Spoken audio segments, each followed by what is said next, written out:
Lufisto. I didn't get a chance to talk about this on the show last week.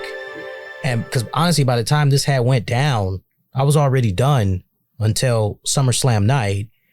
And then it was just a evolving story that just kept getting WTF. And, you know, looking at this, what do I say about Lufisto? Lufisto is somebody, if you've been checking out my show for a long period of time, you know that Lufisto is somebody that I have a great deal of admiration and respect for. I've appreciated all of her contributions to the business, particularly to women's wrestling. This girl has been at it, she's been at it since like the late 90s, early 2000s. She's been at it that long.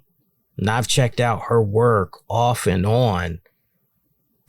I would say as far as like when she finally did come into the radar for me, for yours truly, I would say it was the mid 2000s. And then I pretty much had backtracked from there to try to figure out what all I had been missing, up to that point. But I've seen a lot from her respective career. So to hear her be very vocal about what all she had saw during her tenure in working for the AEW promotion. And for the record, she came into doing work for AEW, and I like how she documented that. It was QT Marshall. They were at some little convention or whatever.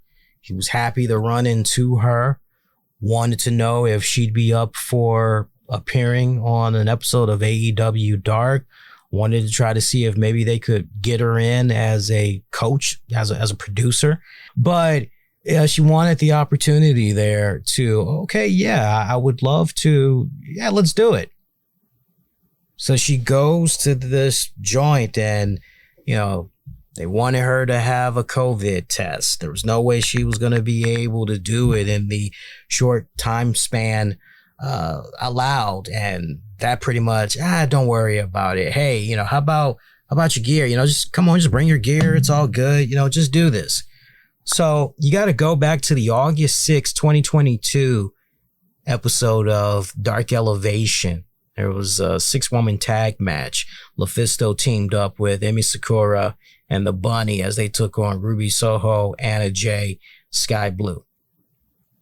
And forgive me if I don't go, fully all over the place with this whole Lufisto, because my God, man, we'd be here all night, right? I'd be a granddad by the time I'm done with the whole thing, and probably a great granddad. There's a lot. I would definitely recommend you go out of your way and you check out the thing, the interview that she gave to Fightful and everything. They were the only ones that she was willing to expand her thought to. Because remember how all of this started. She had put some cryptic tweet out there in which everybody thought she was talking about Britt Baker. And Fightful was among the first to say, no, she's not. And this was before she granted them the interview. But Fightful was the first to say, yeah, this has nothing to do with Britt Baker. Everybody was under that impression. And the fact that, and I got to push back on Lufisto just a little bit here. I'm a hardcore, longtime Lufisto fan, but I did not like the fact that she let Britt Baker hang out there for so long, and she never did, not once, put out a tweet when everybody was like, Britt Baker, Britt Baker, Britt Baker, Britt Baker. She never did put out a tweet saying, look, I see a lot of the stuff that's coming out there, and y'all are saying Britt Baker. Sorry, guys, it's not Britt. That's all I'm going to say. It's not Britt. So I wasn't a fan of that, because if you're going to talk cryptically about somebody and you've got all these people that are just, and there's one unanimous name that just keeps popping up, and now everybody is just running with that as a fact, you got to do your part as the one that's basically putting it out there. You got to do your part in making sure that, yeah, folks, I'm not talking about this person, right? You got to do your best. So I wasn't a fan of that. That rubbed me the wrong way big time. Big time. If you got enough energy and time to jump out there and put out whatever cryptic little thing that you're going to be putting out there, and it's already bad enough that there is a particular wrestler and said promotion that's kind of catching a bad rep online, and those people very easily can, well, surely they're talking about, so you got to scale that back. You definitely got to put some type of a rebuttal out there. No, it's not that person. To the contrary, y'all. It's not, no. Won't tell you who it is, but it's not that person. Okay. So her talking about how everybody was just off in their own little world. You know, these groups are over here and these people are over here, and a couple of people were looking at me, giving me the dirty eyed look and everything. I see Ruby Soho. She wanted to know what I'm doing there. I told her, you know, she runs into Jade Cargill. Jade's pretty excited to see her. Jade's hoping that maybe they're going to work a match together. She tries to go find out. Turns out, nope, wasn't meant to be. Sky Blue, didn't like what she had to say about Sky Blue. And Sky Blue is somebody whose career I've been following since the NWA. That's where I first came across young Sky Blue and her work. And if you follow any of my social media postings, let alone my reviews on AEW Rampage, anytime Sky Blue is involved in a match, I'm always singing the young girl's praises. Yes, she is cute, and yes, but as far as in the ring goes, she definitely, honestly, cold-heartedly, she is talented. And here she is taking jabs at Sky Blue. I don't know if she was mute or, you know, she just didn't care. You know, I'm paraphrasing here, but to take the digs that she did at Sky Blue, essentially dragging her name into this whole mix as well, I'm shaking my head going, well, Lufisto, all due respect, but we're talking about 2022, right? This girl was, because this episode of Dark Elevation was on August 6th of 2022. So that means that Sky Blue would have been 22 years old, give or take. She either would have been 21 or 22 around that time period. So you're going, Lufisto, you've done it all. You've been through it all, honey. You know, you're somebody that's 43 years old. You've been at it since 1997. Since 1997. This young girl's been at it since 2016, 2017. She's still a kid. She still has a long way to go. Yeah, if she's kicking back, mostly being a little bit quiet, just nodding her head and everything, maybe it's because she is still trying to feel her way through the business. Maybe she is still at that sponge period where she is trying to take in all that she can possibly learn and all of that stuff. So, like, what the hell? And then also, when you rewind it back to April 6th of 2022, when you rewind it to that period, I don't think Sky Blue was offered a AEW contract just yet. I don't believe she was offered a AEW contract just yet. Hypothetically speaking, let's say she was offered a contract. You think she's going to rock the boat? Let's say she was given a contract around that period. You think she's going to rock the boat? No, she's still a newbie. She's right. No. So, you know, I didn't like that. That, you know, wasn't really cool. So Lufisto excuses herself. I don't know, uses the bathroom or whatever. Comes back, catches Dustin Rhodes talking with Ruby Soho. It was obvious that they were talking about her. That's the worst kind of that you can do to somebody. The worst kind of talking is when the person is off in another room or whatever, basically behind that person's back. Yeah, we call that again, that is talking, okay? Not a fan of that whatsoever. I'm like this. You're an adult. I'm an adult. We should be able to meet in the same room.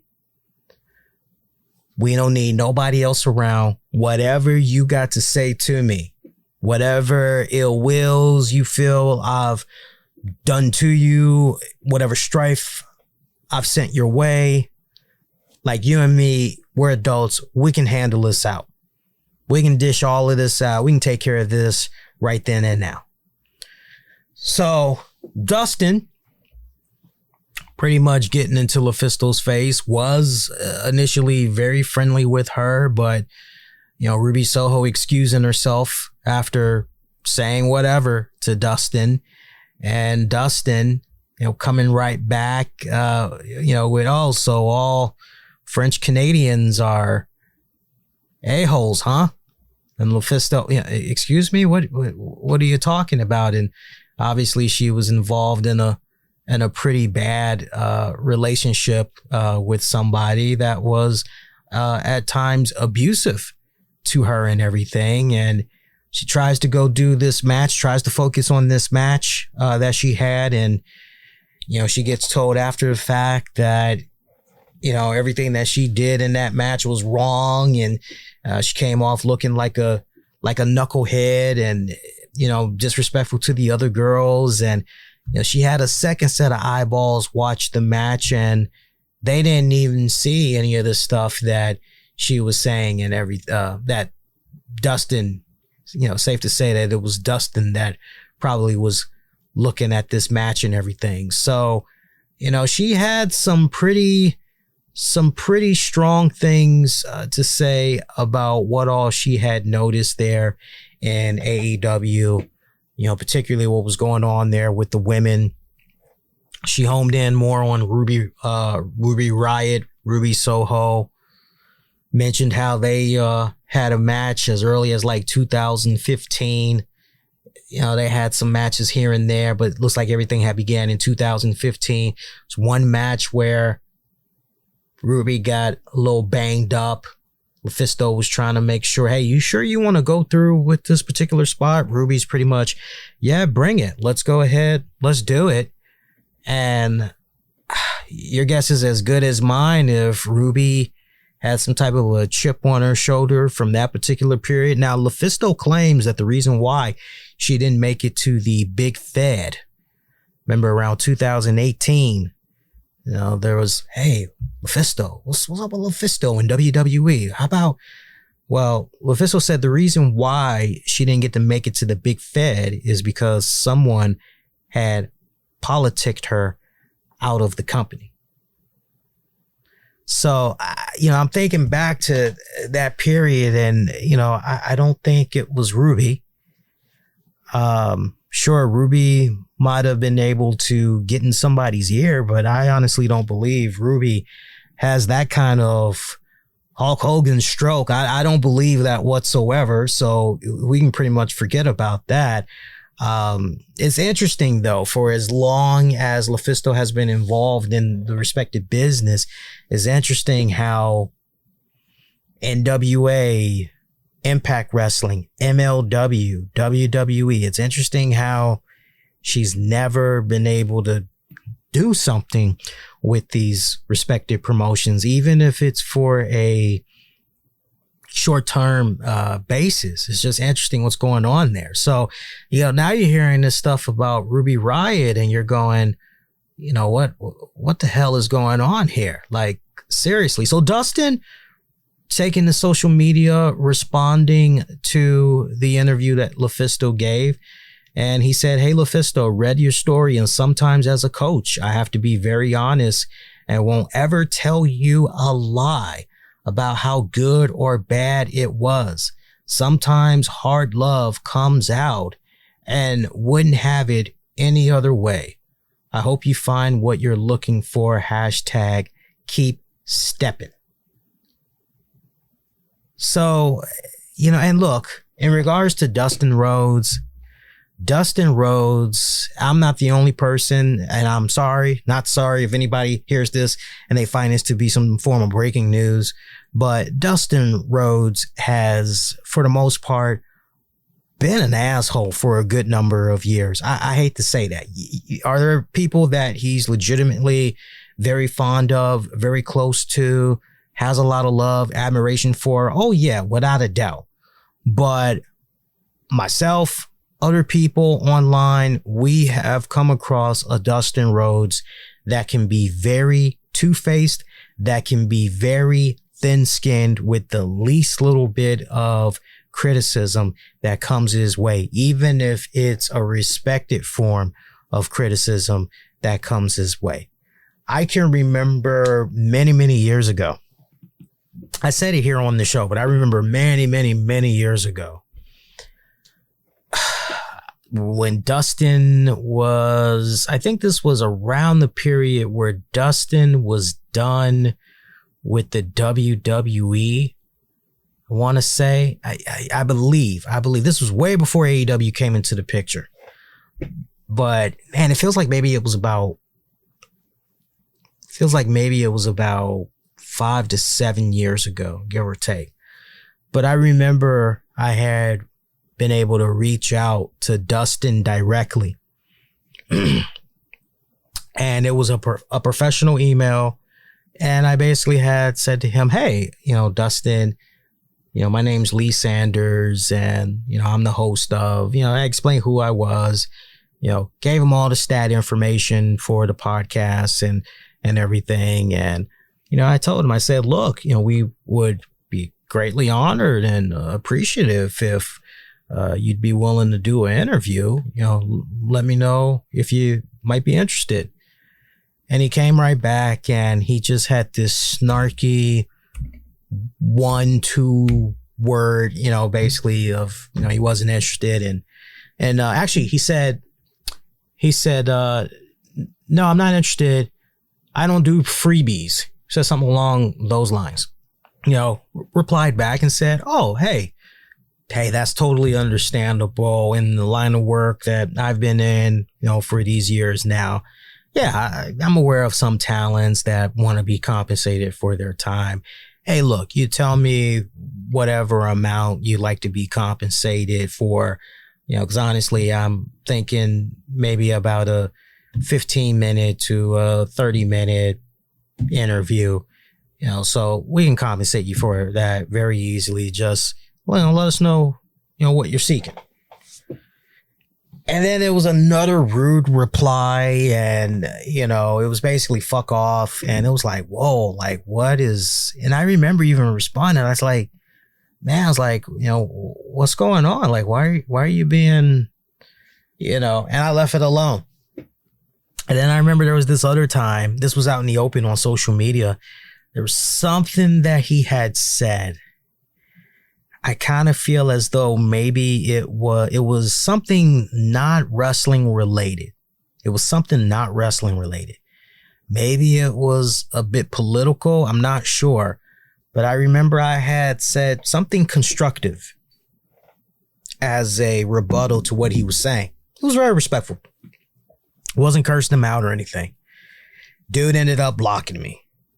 And he's operated much worse, with other people online. I've heard people have similar experiences in dealing with him. But the whole point is the guy can be two-faced to a lot of individuals and everything. So, I'm looking at what Dustin had said there. There really was no need for Dustin to say anything here. This just could have easily been one of those, you know what, I'm not going to say, but he chose to jump out there and, as a coach, let's read that again together. I have to be very honest and won't ever tell you a lie about how good or bad it was. Sometimes hard love comes out and wouldn't have it any other way. Now, Dustin, I hope you having that same energy for all those times that Britt Baker has been having a really bad match. And I've been here on this show many times and I've said, what Britt Baker are we going to get? Are we going to get Britt Baker that actually is going to go out there and she knows what she's doing? Or are we going to get Baker? Which Baker's going to show up? I hope that Dustin is having that same kind of energy for however he was coming at Lufisto and talking to her, whatever type of way. Obviously, it was disrespectful for her to the point that she had to speak upon the experience. Obviously, it impacted her that badly, negatively, that she had to share it in that interview. And he want to talk about, oh, I'm just coming from a place where I'll always tell the truth, even if it might hurt your feelings. I'll always give it to you right between the eyes, you know, even if it comes in the form of hard love. I'll always give it to you. Okay. So for Britt Baker, I'm looking at her. She's at the very top of that list. You know, you throw a name at me. I'm hoping that he is being that critical to all the women on that AEW roster and giving them that same kind of tough love. Because I got to say, there's been many weeks where I've looked at that women's division and I've just shaken my head and I've gone, what the hell is going on here? What the hell is going on here? So that's Dustin's whole response. And then you have this other hilarious thing that goes down like literally at about the same time. About 2 days after this Lufisto interview comes out and everything, it's almost as if everybody was in, what's the app that everybody uses now? I'm trying to think of, not Snapchat. It's another app that most people use on their jobs these days. WhatsApp. It's almost as if the whole AEW roster was in WhatsApp and they're synchronizing their rebuttals online to Lufisto and everything. And we had MJF who came in there. If you listen to miserable people who never made it in this sport, that's not exactly the brightest thing to do. Use your brain. If someone's been in professional wrestling for over a decade and you find them to be talented, but they've never truly panned out, there's a reason for it. 1, lack of talent. 2, difficulty to work with. 3, delusional. Just to name a few. Now I got to pause right there. So what would you say to a guy like LA Knight? Never heard anything negative about LA Knight. Not one thing.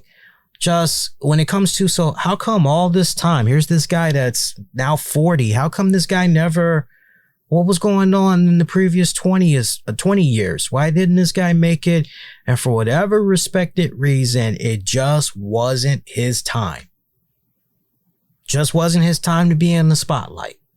You know, sometimes that can be part of the whole equation as well. Not to mention injuries. Maybe you have the unfortunate luck of dealing with injuries. It could be not just those 3 things that MJF is mentioning, but it can be these other things that I'm mentioning as well, just to name a few. MJF would go on to say, people love to talk ill of companies and will say things like, I'm the only person who's brave enough to speak up. When in reality, the only person you're spewing is because you are aware deep down you aren't going to make it. So what's the harm in spewing reckless lies and trying to hurt hardworking, talented people on your way down to obscurity? We have an amazing women's locker room. Sorry, not sorry. And then you got Britt Baker, who was responding to some person about a retweet or whatever, wanting to shoot on Thunder Rosa, because supposedly Thunder Rosa had called a meeting where Thunder Rosa, I guess, wanted to air some things out or whatever, get some things off her chest, give the women's locker room a chance to air out any or what have you. And Britt responded to this essentially saying, no, false. Thunder called the meeting to discuss multiple / personal issues. There was no meeting to shoot on her. These are salacious Twitter rumors. I'm sure when she's ready, she can help clarify. Now, why is Britt responding to it? Because when Lufisto gave the interview to the people at Fightful, she mentioned how she had, actually, let me think for a second. I believe she mentioned the Thunder either in the interview or it was the very next day where she talked about how supposedly there were some women that did try to, or people, let's say people, be on the safe side. There were people that had tried to speak up and Tony Khan had essentially sent them home or whatever. And somehow Thunder Rosa's name came out of Lufisto's mouth. And thus that's how Britt pretty much entered the picture here. But now look, now you've got Britt bringing Thunder Rosa into this. So now it's going to be one of those, what the hell is Thunder going to be saying about this? Ruby Soho, the women in AEW locker room don't just claim to be in support of women's wrestling. They show it, whether you see it or not. The ones who don't ask for credit after they stand in gorilla and cheer for two women who beat each other to a pulp for your amusement. The ones who lend an enhancement talent their knee pads because they forget theirs at home. The ones who sit in the locker room with a sobbing peer for an hour to console her when she's having a bad day. Those women are silent heroes. Just because the voices you hear are the loudest doesn't mean the voices are speaking the truth. Taya Valkyrie, this narrative that all the AEW women hate each other is quite frankly annoying. I've been here for 5 months and everyone from the second I walked in that building has been nothing but supportive, hyping each other up and badass. Stop pinning women against each other. It's getting old. Tay Mello, I never saw a group like ours. It makes me mad that people try to they don't know about. Keep talking because we will keep working hard and shining. Nyla Rose, one person's personal experience is not the gospel truth. B, facts. C, anything but one perspective influenced by personal experience and interaction. I'm sad, hurt, annoyed, angry, and honestly a little betrayed. Funny thing is, it's not by a single woman in our locker room. Even Renee Paquette said some stuff. Kayla Sparks, almost 2 years ago, I had the biggest opportunity of my life and made my AEW debut at AEW Grand Slam. My experience since day one at AEW has always been positive, and everyone in the locker room is so welcoming. So, I mean, this is just a sample. Now, Lufisto did respond to pretty much everything that came down from, entirely a whole AEW locker. Just get her, it was almost like that scene in Thriller. Get her, Thriller, get her. It's like one of those type of joints. Lufisto saying, good that everybody at AEW got the memo to write as much on me as possible so I can be seen. This is how she's wording it. I'll try to clean this up. So I can be seen as a waste of a human being not worth living. Even people who never had a single conversation with me. Even better to see people I never did anything wrong be so desperate to get a job jumping on the bandwagon. Soon, I'll see you hypocrites be part of a Be a Star and Mental Health Matters advertisements acting like you care. Enjoy your paychecks and keep on stabbing each other in the back pretending this is normal. I can only hope that your hate towards me will get you to finally work together for the best of women's wrestling now that problems have been called out. So many are miserable, frustrated, and will whisper their anger, but never will stand and speak up. I wanted to leave this world knowing women's wrestling was better. It was for a while, but not anymore. The sad part is that you accept it without saying a word. It is what it is. What a waste. So that's where we stand on this. And since then, apparently Lufisto has deactivated her Twitter account. Now, I don't know if her Facebook account is deactivated as well, because I've been following her on Facebook for the longest time. I actually used to participate in some of her live streams that she would have up and everything. And yeah, it looks like her Facebook page is gone now as well. Hang on. I'm just trying to confirm. Yeah, her Facebook page is officially now gone as well. And like I said, her Twitter account, that's now deactivated. When you try to put in Lufisto, as I'm typing it in right now, she's not even coming up anymore. So yeah, that account doesn't exist. So now here's the thing. It says the account doesn't exist. So here's the thing. If she has deactivated it, she can still easily turn right back around, because Twitter or X, they give a certain amount of time for you to retrieve your account. I don't know what that time frame is, but if she changes her mind, but I got to be honest with you guys, I do not expect her to change her mind when it comes to social media, because I'll let you guys in on a little something.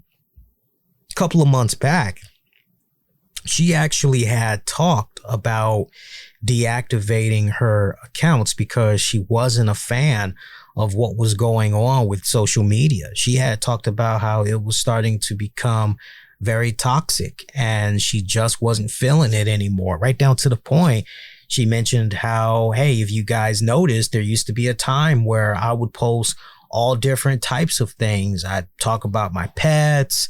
I would do streams, little hangouts, and it's just not the same anymore because of the level of toxicity and everything. So if anything, I'm surprised that she hasn't deactivated her accounts even sooner, because the one thing that always struck me with Lufisto, it's so interesting because here's a woman that's been involved in the business for well over 2 decades. You've never heard anything negative. Never heard anything negative about Lufisto. Yeah, you still wondered, wow, how come, this woman didn't get that break? How come she didn't get that break with this promotion or this promotion? And it's kind of one of those, man, you know what? The world may never know, unfortunately. What the hell? But you never heard anybody say anything negative about this woman and everything. Okay. So you never heard her take, also in addition to that, you never heard her take such a, this is where I'm drawing the line in the sand and these are my thoughts on it. I've got to be vocal about this because I cannot take no more.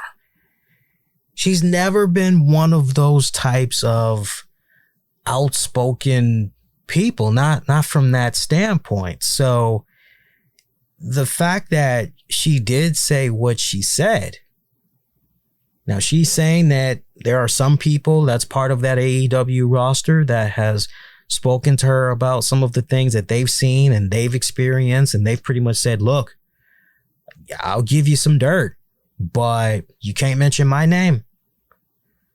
Can't mention my name. I'll give it to you, but I don't want to. I got a good thing going, and rightfully so.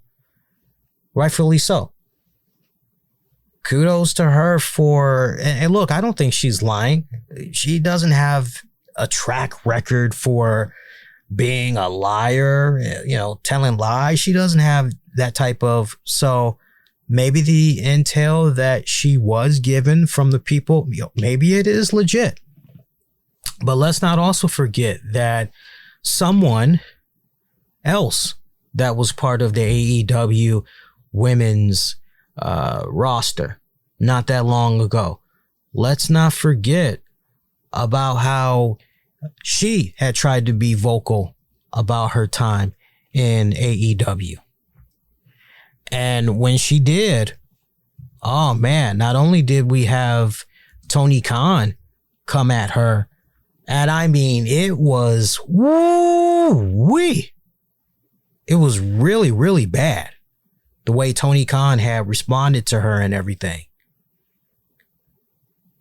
But there were some people that jumped out there from AEW that had tried to take a couple of shots at her as well. Big Swole.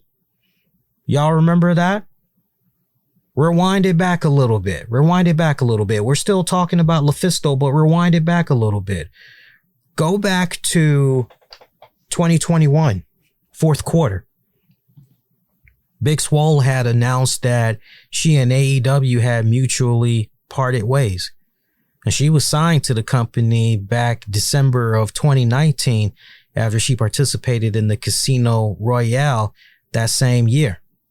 She got sidelined in early 2021 when she was battling Crohn's disease and everything. And she had did a interview, if you all remember, where she talked about her final conversation with Tony Khan. And she said, and I quote, "I explained to TK that I didn't want to re-sign because my peace was being disrupted. If anybody knows me or knows myself, if anything is disrupting your peace, it's time to let it go. It might be scared or be hard, but it's time to let it go."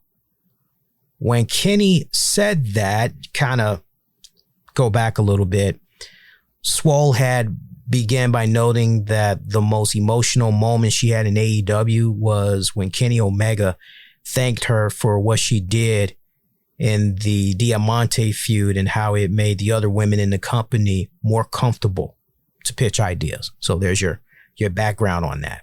When Kenny said that, it was the circle coming to an end because Kenny and I would bump heads sometimes throughout my time in AEW.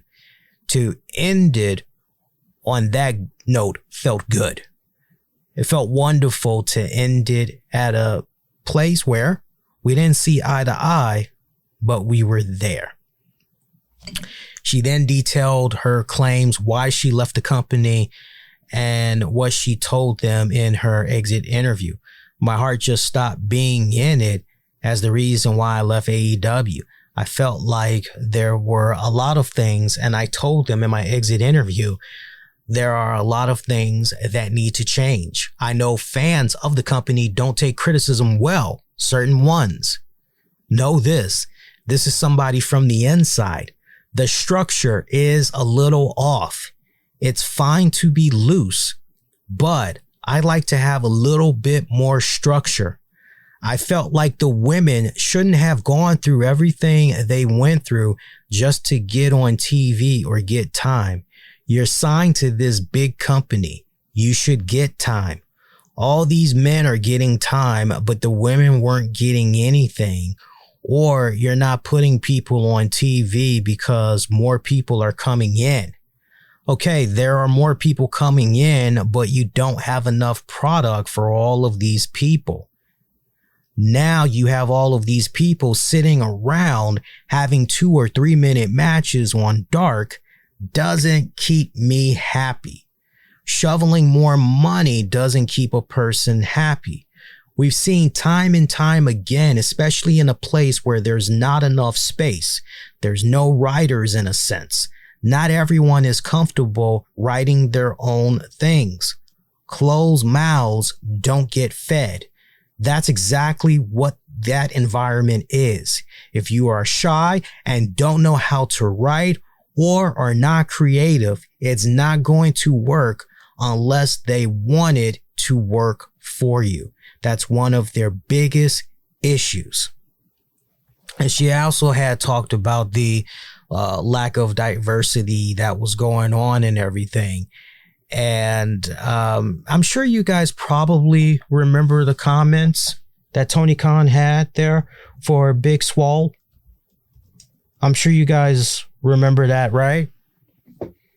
If you all don't remember that, it was really, really bad, because I remember coming right back here on the show after Tony Khan had put the very, very bad tweet out responding to Big Swole. I mean, he pretty much was bad-mouthing her wrestling and all of that.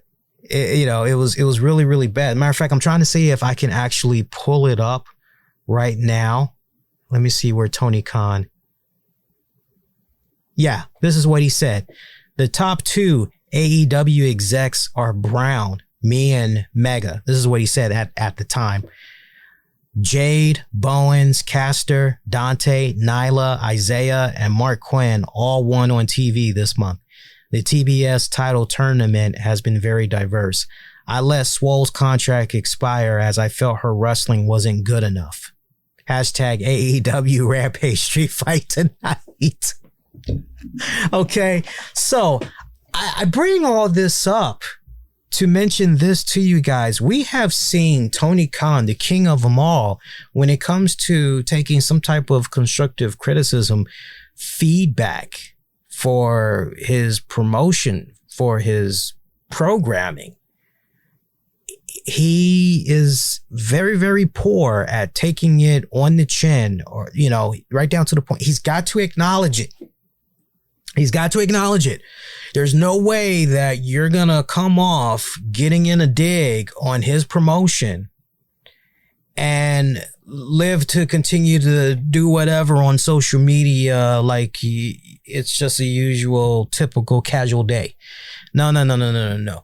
We have seen him time and time again. See, now he's scaled it back drastically, and now he's pretty much in the shadows here.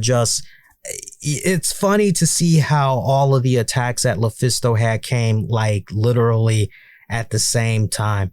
I mean, you're looking at some of those timestamps and you're going, my God, seriously, man.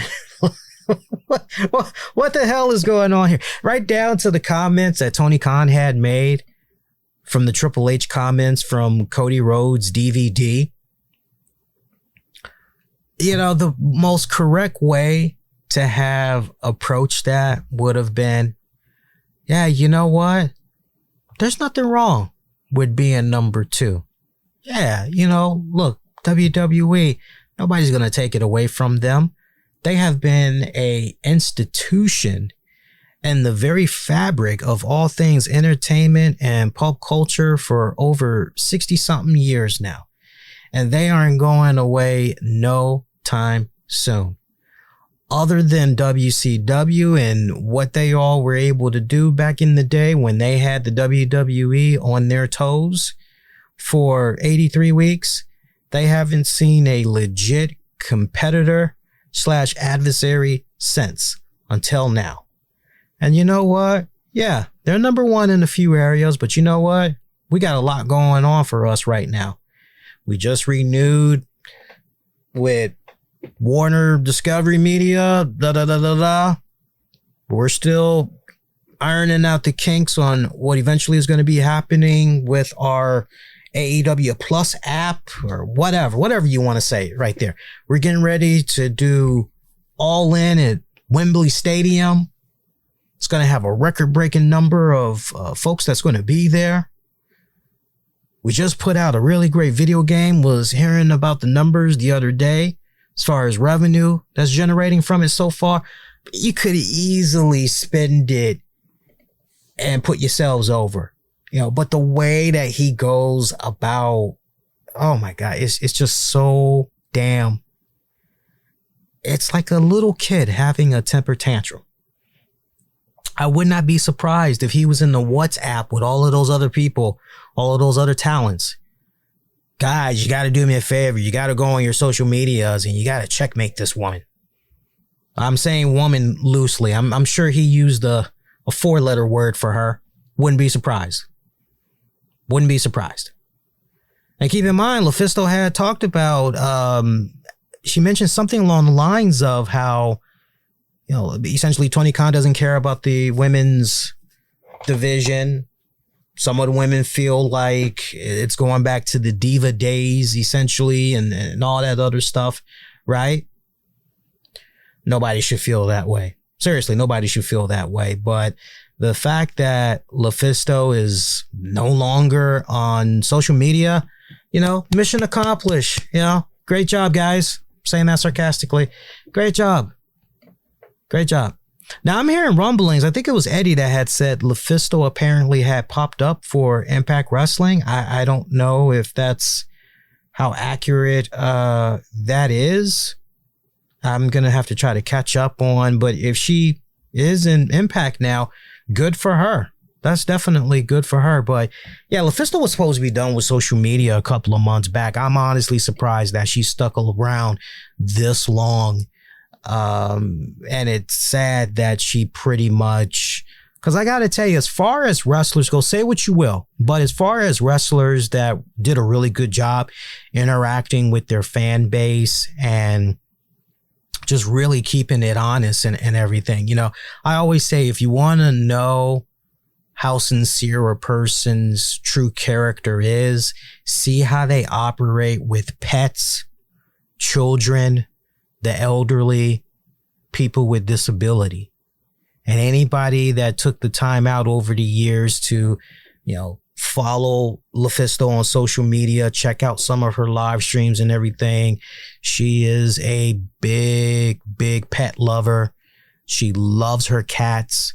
I remember there was a period there where off and on in recent years, she had unfortunately lost one cat. There was another one that required more than one surgery. Definitely there was something going on with the eye. Always, you know, it was like almost weekly you had turned around on social media. You know, she was always, hey guys, I could really use your help. You know, anybody that buys a shirt from my website or gets an 8x10, the money will definitely help go towards, you know, getting this surgery for. And, you know, I remember I was here on the show at times, I would either mention it, you know, or I would quietly just share, repost, all that on my social media feeds and everything. But she definitely was very cool. Now, is it possible that maybe some of the information that she was given, some of the intel that she was given, is it possible that, you know, some of it might have been a bit inaccurate? It's possible. It's possible. But when you just look at the track record that's already been established in AEW, when you offer any type of constructive criticism, feedback towards Tony Khan and AEW, it's like a boomerang. It always comes back, and there is so much venom that is behind it. It's not even funny. I just can't believe it. We certainly appreciate the support.